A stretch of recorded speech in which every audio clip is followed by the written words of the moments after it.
Halo teman-teman semuanya, perkenalkan nama saya Diah Aprianius Mareka. Saya mahasiswa dari Universitas Muhammad Natsir-Yarsi Bukit Tinggi dari Prodi S1 Keperawatan. Baiklah, di sini saya akan menjelaskan beberapa materi tentang pembelajaran biostatistik. Yang pertama yaitu ada korelasi Pearson.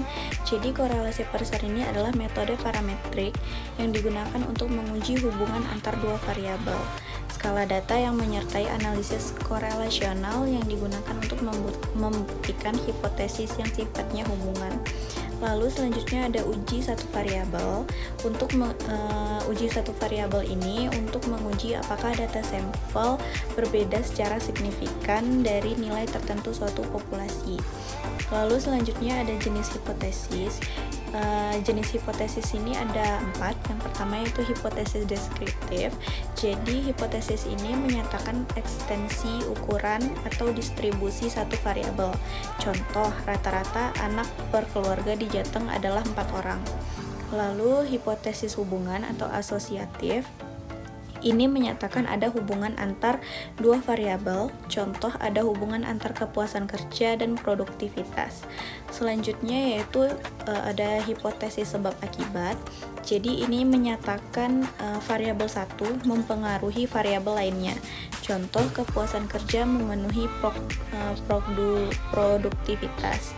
Lalu yang terakhir yaitu hipotesis perbandingan, yaitu di mana membandingkan dua kelompok variabel. Contoh ada perbedaan antara pria dan wanita dalam memilih pasta gigi. Lalu materi selanjutnya yaitu ada pengujian hipotesis. Hipotesis berasal dari kata hipo yang berarti belum, dan tesis berarti dalil. Hipotesis adalah dugaan sementara yang memerlukan pembuktian. Lalu untuk cara pengambilan sampling ada beberapa cara, tapi kita jelaskan samplingnya dulu. Sampling berfungsi sebagai perwakilan dari populasi. Jadi semakin besar sampel, maka semakin kecil rank errornya.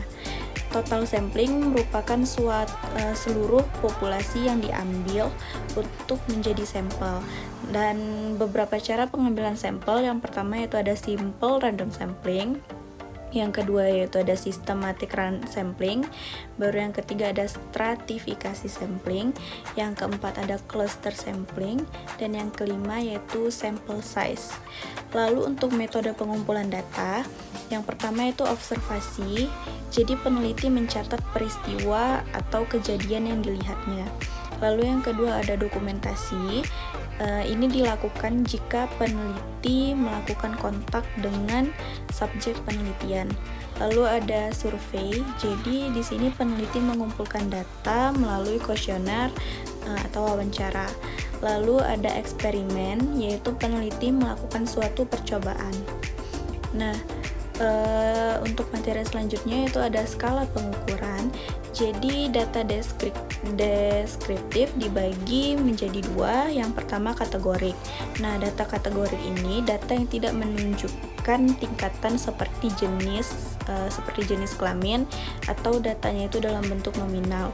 Lalu data yang menunjukkan sebuah tingkatan seperti pendidikan dan pendapatan itu tuh masuk ke dalam data ordinal.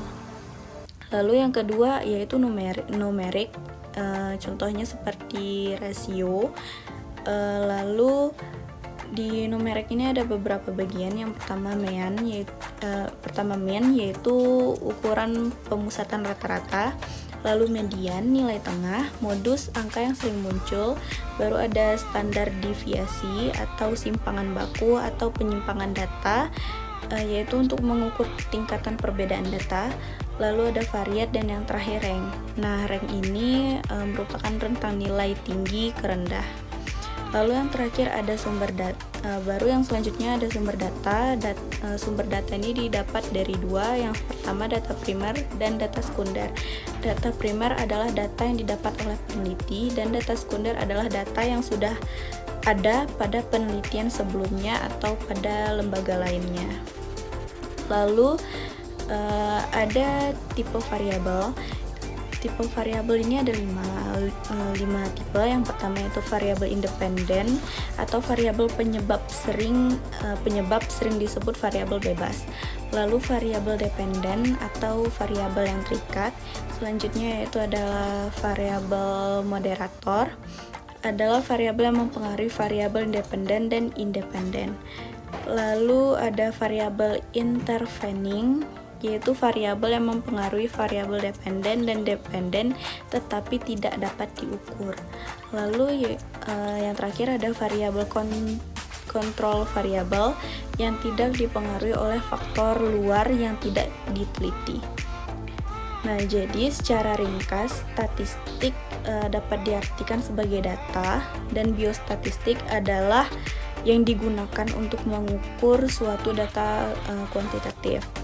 Nah, dalam biostatistik terbagi menjadi dua, yaitu biostatistik deskriptif, yaitu univariat, untuk menggambarkan data tanpa menarik kesimpulan umum, berfokus pada data yang diteliti. Lalu yang kedua yaitu biostatistik inferensia, yaitu untuk menganalisis data dan menyimpulkannya ke dalam hasil untuk populasi.